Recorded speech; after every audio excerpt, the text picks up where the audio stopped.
What's up, y'all? It's your boy, Matt Marshall. The EPB podcast is back. I'm calling this Ball Around the World. It's a new little segment, no more than 15, maybe 30 minutes max, where I can just talk about topical stuff. You know, EPB is dedicated to kind of growing soccer in America, but it really started off the banter of me and my homies just talking about soccer around the world. We follow the EPL, you know, Chelsea's my squad. Big on LAFC now, so I'm following MLS a lot more. I'm even following the NWSL after coming back from the Women's World Cup and all these Angel City games I've been going to. I'll talk more about that later, but right now I got my boy right now. He's on his lunch break. Ash is in the building. And we're talking about this Rubiales case and just how crazy it is. Now, I'm going to give a timeline on the case and everything we know and everything we've seen so far. Obviously, like the latest right now. Did you hear that his mom locked herself in a church with some of their family members in protest against the harsh treatment of Rubiales? And so they're just sitting in the church. Well, they're also fasting, right? Like they're not eating. Right. That's the thing. They're fasting. They're sitting in this church fasting. And honestly, they're going to starve because this man is doubling down. This man, I will not leave. That's all he's on right now. So, I don't know. Interesting stuff. But let's go back to what we were talking about how this is an opportunity for some other league, some other organization to take advantage of just Spain just being such a trash, federation, especially for women. Like, the NWSL, even though it's doing really well, is, it does not have the best teams in the world, right? Barcelona specifically won everything last year in Europe. I think it's called the Women's Soccer League, the WSL in England is starting to like pop off. And again, this is all kind of new information that I'm gathering now, becoming more and more of a fan of the women's game. But the NWSL had a great start with, at least in LA, and has really garnered some attention. I was just at the game on Sunday, and they had a 22,000 fan crowd. And this was just a random Sunday, welcome back from the World Cup. But I was with a guy who works in operations at West Ham, and he was telling us about the West Ham women's games. And he said there were more fans at that game, at that Angel City FC game, than there were in all 11 home games of West Ham. West Ham's women bottomed out at like 17,000 over the course of 11 games. So, I don't know. There's opportunity in America is all I'm saying. And so if I were the NWSL, I would be, feverishly reaching out to Barcelona like, yo, do you want to and other teams in, I guess other teams in, the Spanish. Trying to attract them and trying to attract players to come. Try to attract players, but try to attract the whole organization. Like, I don't know if, how that would work with like the whole. Partnership. Yeah, some kind of partnership. I don't know how it would work with this whole Spanish federation, but in terms of like, you know what I mean? Because, why would FC Barcelona play in La Liga and then their Femenino team would play like in the NWSL? But I don't know. Stranger things have happened. Pac-12 teams are playing in the ACC right now. Like, I don't know. Some kind of partnership, some kind of come to the U.S., play against our team, make a cup out of it, make it exciting, and then maybe from that it can build. But yeah, like you said, we've seen in a lot of realms that there have been organizations who capitalize on the like obvious faults of other organizations, right? KFC it's a report came out. KFC is not selling real chicken anymore, so they're not allowed to call themselves Kentucky Fried Chicken. They're just KFC. Chick-fil-A pops up. We got real chicken. We got everything. I'm surprised nobody in the chicken industry really capitalized off of Chick-fil-A's kind of, vehement denunciation of gay marriage and the gays. It wasn't even marketing. They just let that shit blow over real quick. They were like, let's wait till let's wait till some black guy gets shot in the streets and they'll stop paying attention to us or some shit. But Yeah, I'm definitely surprised that Rubiales has doubled down several times now, and but are no you one surprised? That's really are you really surprised? I started thinking about it, and I was like, you made the connection about Money Heist, and I don't know if it was a translation thing, that Netflix show, but there definitely were some really interesting interactions between subordinates, if one was male and one was female, or vice versa, and it just seemed like there was a lot of these like sexual innuendos and context, which would undertones be normal, undertones. Say for example, like you're watching like Law and Order in the U.S., like they're pretty like business, business, and that's SVU, right? That's when all you need to talk about is sex, and it's still very straightforward. But in Casa de Papel or Money Heist on Netflix, like as I remember, there was that weird like interaction between this cop and her. I don't know if he was her number 2 or she was his subordinate, but like he was in love with her, and she was like, "I'm good, dude," and he was like, "You fucking bitch, I want you," and I think he forced a kiss upon her in the show. I swear to God, I'll have to go back and look, but I just remember thinking like, damn, like things are a little bit different in Spain. Like, it's a lot more sexual. It's a lot more chauvinistic, right? Like now, you got it. You saw it, right? Like you saw it live, so you got a whole different take on it than actually at the World Cup. You're talking about the kiss. You're talking about the kiss, right? I'm talking about the kiss at the World Cup final. So yeah, I want to talk about that because yes, I was at the World Cup final. Super geeked just because it was like it was a great final. It was a great game, fun to watch. And I'm watching these women come up and accept their trophy celebrations or come up and accept their medals. And he's like literally putting medals on, or they're putting medal, the trophy line, put the medal on, you shake everybody's hand, and it's, the FIFA president, I don't even know if I saw the FIFA president, Infantino there, but I would assume he was there for sure. But I definitely saw Rubiales, his big bald head. I mean, he looks like, I was going to say like John Cena, but that's not it. He looks like somebody. But anyway, I saw literally, he was giving everybody else the Bezos. Peck on the cheek. And I remember seeing clearly when Jenny Hermoso walked up, like, I remember seeing his hands. And again, like I said to you, I thought of it like, that's interesting. Like, that's weird. You know what I mean? Like, but nothing more than that.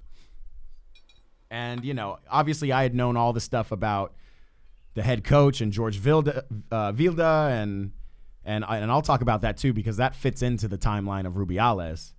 But, the semifinal before that, when they played Sweden and knocked out Sweden, I remember also raising an eyebrow just a little bit. Like, I don't even remember. And this is after actually knowing the George Vilda, the stuff, again, that I'll go through a timeline about. But most of the players were celebrating in the center of the field, and then 3 or 4 players were celebrating with the coaching staff. One of those players was like my favorite player on Spain now, Salma Parayahuelo, the black girl who kind of popped on the scene, number 18, the striker. So I have a video record. I'll probably add it to this. I have a recording of her celebrating and coaches picking her up and things like that. But it was so isolated and they were so like kind of off to the side compared to the rest of the team. It was just interesting. So there was just a lot of like, things. So again, in hindsight, to now like have all this stuff come out and know that. And first of all, like, props to fucking Spain for winning a actually difficult World Cup with great teams, with all of this bullshit going on in their org. Like, how crazy is that? Without all of their like best players. Yeah, without like a lot of their best players, right? Like, that's another thing. Mapi Leon, because she wanted George Vilda out of the club well before the World Cup, she was told to, apologize or you're not coming to the World Cup. And she held her ground. That's probably the biggest of those Spanish players. But yeah, a lot of them, a lot of them didn't show up. So yeah, you're right. Rightly so. They were right? And I just feel like it's the same sort of strategy here, where it's like, guy, does something wrong. Someone in power does something wrong, but not only does that person not have to apologize and accept it, but it's more of like, no, the victim has to apologize. Right. Right. In order for you to be able to come back to the team. Which, that's I guess that's classic gaslighting, right? Like, in order to absolve yourself, you have to make somebody else wrong, right? Somebody else is the culprit. And in this case, it was always like, you guys are crazy. Y'all need to apologize. You guys are disrespecting the crest, that kind of thing. But I just didn't realize how deeply rooted it was. And it's kind of crazy. And had they not won the World Cup, this shit would have been all, you know what I mean? Like, had England come back, won, nobody would know. Nobody would be the wiser. And I'll give you another thing. There were like multiple opportunities for Rubiales to just be genuine and just like apologize. Like, you know what? Like, that was a little out of hand, guys. Like, I'm sorry. I let my emotions get the best of me. I called Ginny personally. She seems good. We're working on things. He could have kept everything else. All the like, there's reports of him having lavish parties on the Federation's dime. He's paying rent on the Federation's dime. Just all kinds of weird shit. He would have been able to kept all of that under the rug.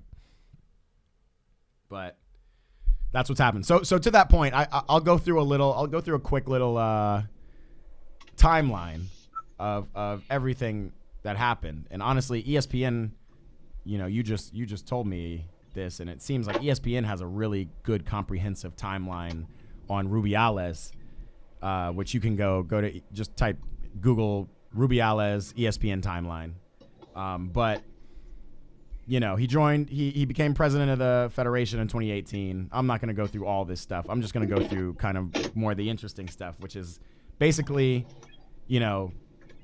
Spain lost in the quarterfinal of the Euros, the 2020 Euros last summer, to England, the Lionesses, who won it. So that was kind of cool that it was like a nice rematch in the World Cup finals, right?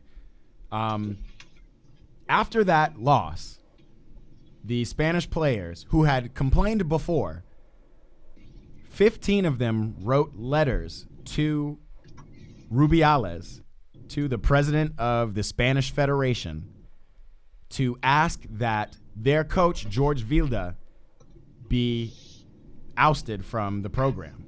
And they were citing kind of abusive and unprofessional work environments. And I remember seeing these reports, but I was thinking, the work, it was more like they were just unprepared. I remember like seeing something like there was no video session before the England game, like basic, like actual soccer stuff. But then, later on, before the World Cup, there were more reports that came out that was like, he was, on the players' off days, they would go shopping, and then he would personally check each of their bags before they could return to training camp. Or they would be on road games, and this is apparently something that happened in the 2019 Women's World Cup, but they would be on road games, or not road, the whole tournament's on the road, but they would be in their hotel rooms, and he would not allow them to shut their hotel doors until midnight, where he would personally check the rooms to see if the women were available and then shut the doors. So that's the head coach, George Vilda. 15 of these players were like, this is some fucked up shit. We don't want this anymore. Let's get this guy out, right? From there, obviously Rubiales, who's good buddies with George Vilda's father, Angel, and Angel is he's the head of the women's sports division in the Spanish Federation. But that's just a side note. Rubiales basically vehemently rejected them, and said, not only am I not going to fire this coach, but you guys are suspended from the team unless you apologize for these gross false allegations. Like, what? Like, I mean, the gall, like, just to understand that they, that this stuff is happening and and they have zero remorse. Like, nobody's even like, damn, really? Like, is this really happening? Like, let me look into this. Nah. Like, nah, bitch. There's no way this is happening. You need to apologize, or good luck with your career. Because that's really what it is, right? Good luck. You know? So I thought that was funny. Another interesting thing. And, by the way, the captains came out before those 15 signatures. Ginny Hermoso was not a part of that petition, because she was a part of an earlier petition with the captains, her and two other captains of the team, to get him out. And that was vehemently denied. And so it's almost like she just kind of gave up. Like, all right, I'm not trying to ruin my career over this.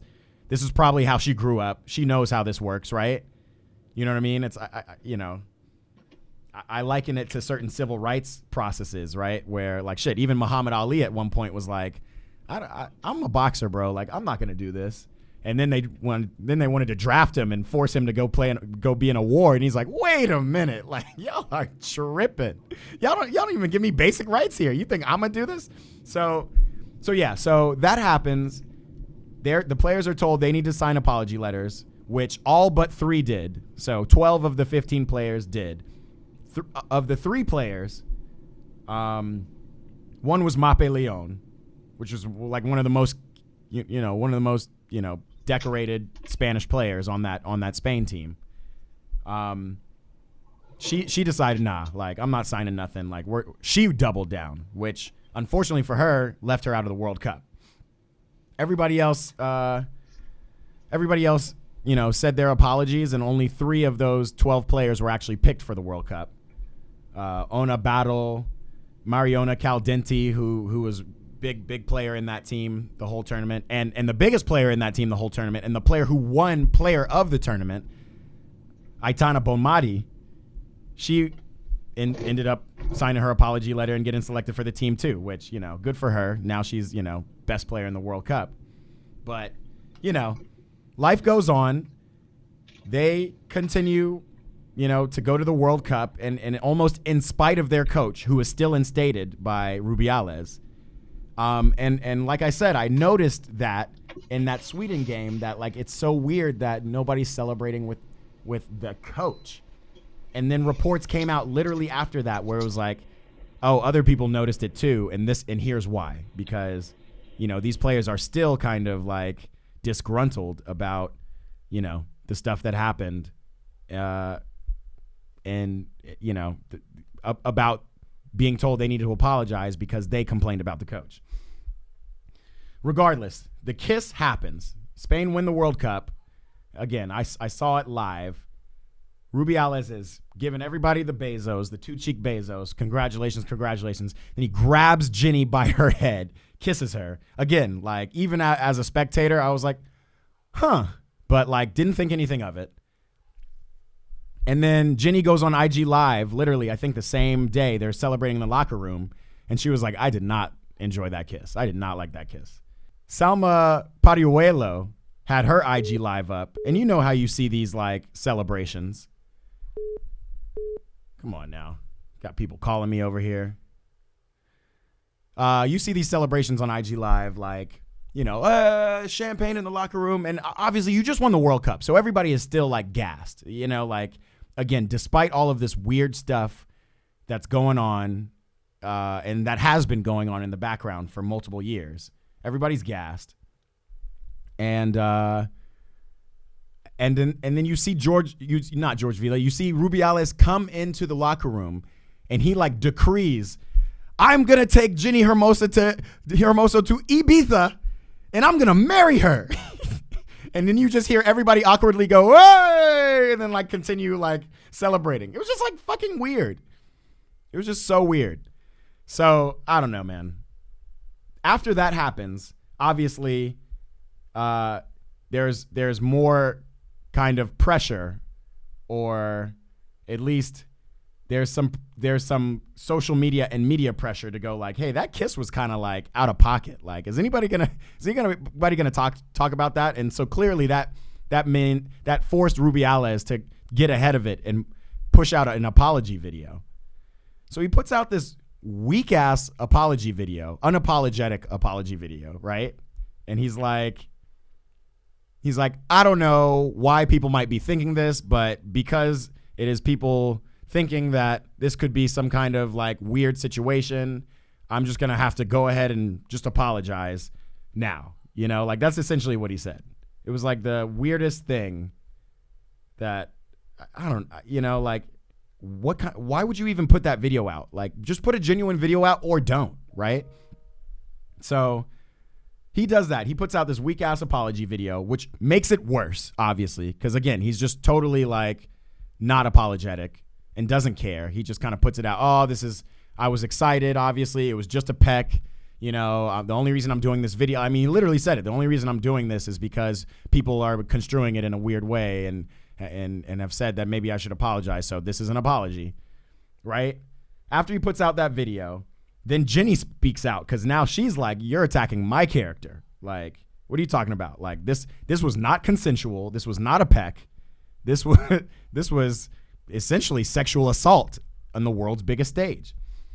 And, you know, the power of social media, the power of the internet, that's how it works out here. Rubiales then holds a press conference because reports are coming around that because of this whole hoopla, he's going to have to resign. You know, FIFA is about to launch an investigation. So Rubiales is going to announce his resignation on Friday. That was last week Friday. And then what happens last week Friday? He stands up in the middle of this press conference in just crazy fashion, like again, it's like Casa de Papel, House Money Heist, like just movie like fashion, and just repeats, "I'm not going to resign. I'm not resigning." Like what? So we all saw that. That was crazy, and then it just kind of gets crazier. So now FIFA launches an investigation. You know, now Spain's like at risk. Like who knows how many skeletons are in the Spanish closet in general, between Real Madrid and Barcelona and all those things. And so now they're trying to separate themselves from you know, the leaders in the Spain organization are trying to separate themselves from Rubiales. Like, bro, actually, we think you should resign, including the coach, Jorge Vilda. Like, that's what's crazy to me. Jorge Vilda was like, yeah, I don't think he should have kissed her. I think this was all wrong. Like, who knows what he's doing? So he doesn't even have this man's back, the man who's had his back. And so everybody's trying to separate themselves from him, which is, you know, smart because he is the martyr. Like they are going to let him die on the sword, and then hopefully they can just pull the shades back down and nobody can look into any more issues any further. But this is kind of nuts. And then obviously the latest report now, you know, now Rubiales' family is locking themselves in churches and going on hunger strike. So I mean, you can't make this stuff up. You know, the writers are currently on strike right now in Hollywood, and I'm not sure even if they were working right now that they could put something as ridiculous as this story together. But yeah, man, that's pretty much that timeline. George Vilda should also be forced out. Like this whole organization probably needs an overhaul, and who knows how that's going to happen. But at the end of the day, you know, this might be a chance for the NWSL to like try to make some quick money moves. I like what you're saying. Like make a quick money move, figure it out, and you know, and we'll see how that goes. But that's my take, and that's the wrap up on this whole big Spanish kind of debacle. FIFA president Gianni Infantino said Friday that women should pick the right fights to convince us men what we have to do to bring equality to football. That was him speaking in Sydney ahead of the final. So like you said, a couple weeks ago. I don't really know what exactly that means, but I just feel like it should be, hey, do I think that what I'm saying could be portrayed, or how would I feel if I couldn't? It just seems to be like basic human things that are just totally washed over. Yeah, just overlooked. These particular types of people. And I think it's really strange how no one from that represents Spain overall, because it's just bringing a lot of negative light. I mean, your country wins the World Cup, and this is sort of the fallout. It's not like, oh wow, yeah, they did really well. It's like, oh wow, they like don't give a shit about their people, right? Or their women. We also talked about just Spain in general and the whole Vinicius Jr. debacle, right? Like, and how he can't be the only black player who's been abused. I mean, he's not the only black player who's been abused over time, but obviously he's the most famous at this point. And it's just kind of crazy now with Jude Bellingham in the league. Yeah. Like, you know, he is bound to face the abuse, especially the way he's just walking up to fucking stadiums after he scores goals and just looking at everybody like, are you not entertained? You know? Yeah, hopefully Jude, you know, is able to not experience it, or, you know, he's going to experience He'll it. experience it. You I know, just hope the right people are he around just him. keeps scoring. Yeah, you know, he just keeps scoring. You know, that's the best way to shut people up. Yeah. But I do hope they like he's able to message, because that's the thing. Like, Jude is doing his thing and like happy for him. He's 20 years old, but there will be a time where he's gonna have to be more than a soccer player and become like a civil rights leader, right? Like, yeah, and hopefully he takes that upon himself, because I mean, really, you think about a lot of players that have gone through Spain. You know, they've sort of, you know, they accepted it while they were there. Yeah, they knew it wasn't the right thing to do, but maybe they just weren't, you know, leaders in that kind of realm. Right? Yeah. And it's tough to be, like, I also want to throw out there, it's tough to be when everybody's against you and it seems like you don't even have a voice. Then why speak up, right? You just want to earn your check and like keep it moving. So right, yeah, not be a problem on the team. I mean, because I remember even Vinny Jr. He went up against the La Liga president, right? Like there was the La Liga president was basically saying shut up and dribble, like this, because he was like because he felt attacked. Like, we're not racist here. Like, we're not racist. Like, shut up. You know what I mean? And it's like, will you just launch an investigation? Yeah, it's just like I definitely think, like you said, the more social media is definitely bringing light to these issues, and you know, hopefully Rubiales. I mean, he needs to. No, that guy's finished. That guy's finished. The question is the rest of this organization around him going to crumble, or are they doing a good enough job to separate themselves to, like, you know, get out of this hairy situation? But yeah, I know you got to go to work. I got one more thing I want to ask you about really quickly. This is a complete switch. This is a Saudi League and now Messi in the MLS. Like, you know, Cristiano's gone to the Saudi League. Saudi League has now signed TV deals in Europe with DAZN. They've signed deals with Fox, so they're getting their money and obviously all these players are moving to the Saudi League. You know, most of the players are still kind of like MLS, like guys out of their prime, you know, big names going. But then there was that young Spanish player. What's his name? Look, Tony Kroos, slam Spanish talent. Viega for joining Al Ahly. Man is 21 years old, was going to be the next guy in Spain, right? Gabriel Viega. And he said, shit, I'm taking my talents from Celta Vigo to Moneytown. Anyway, that's happening in Saudi. And on the other side, Messi is clearly, I saw Messi on a Daquan Instagram post, like, which kind of really like proves to me that he's bringing soccer into kind of the American pop culture zeitgeist more so than anyone else has. You know, all the scoring he's doing.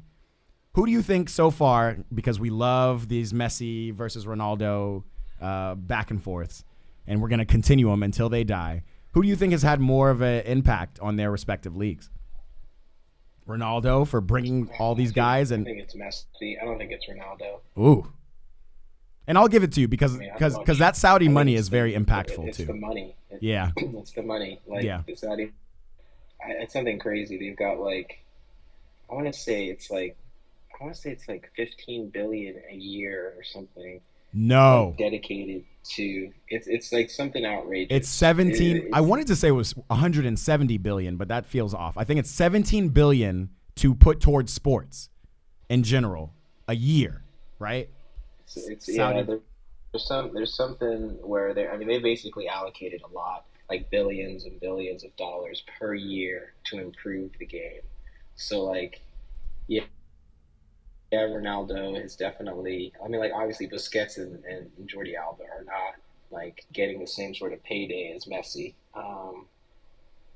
Yeah, I think it's Messi. I mean, unless like because it's sort of unfair to say Ronaldo's doing it all by himself.